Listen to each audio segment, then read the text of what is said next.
Hi, I am Matt Williamson with Yardbarker, here to talk about the state of the Minnesota Vikings. And Mike Zimmer has been quite successful as the Vikings head coach. And Minnesota, rightfully, it just extended his contract. That news just came out.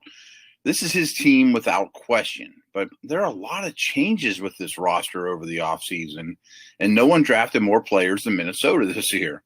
But is that a good thing with such little prep time for the season? I have my doubts to get all those young guys acclimated in particular. Still, we know what Zimmer will expect from this team.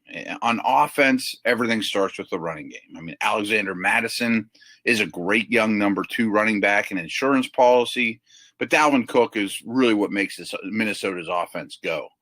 This offensive line does need to continue to improve, though, and Kirk Cousins had a very good year in 2019, but he is a certain type of quarterback, and clearly the Vikings understand this.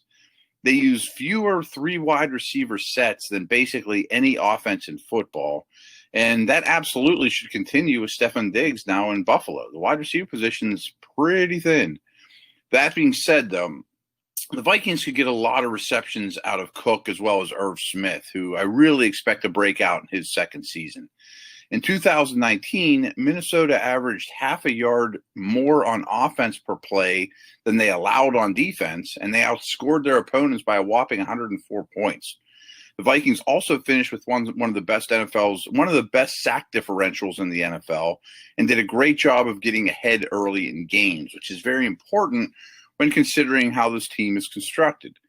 They also faced a rather easy slate of defenses, though, when you look back at it. The Vikings' red zone defense was superb in 19, but this side of the ball does look weaker now, especially at cornerback, than it was last year when it did so well.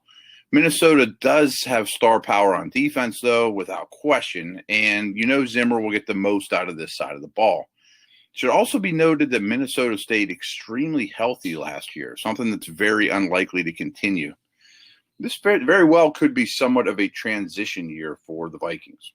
Thanks so much. I am Matt Williamson with Yardbarker.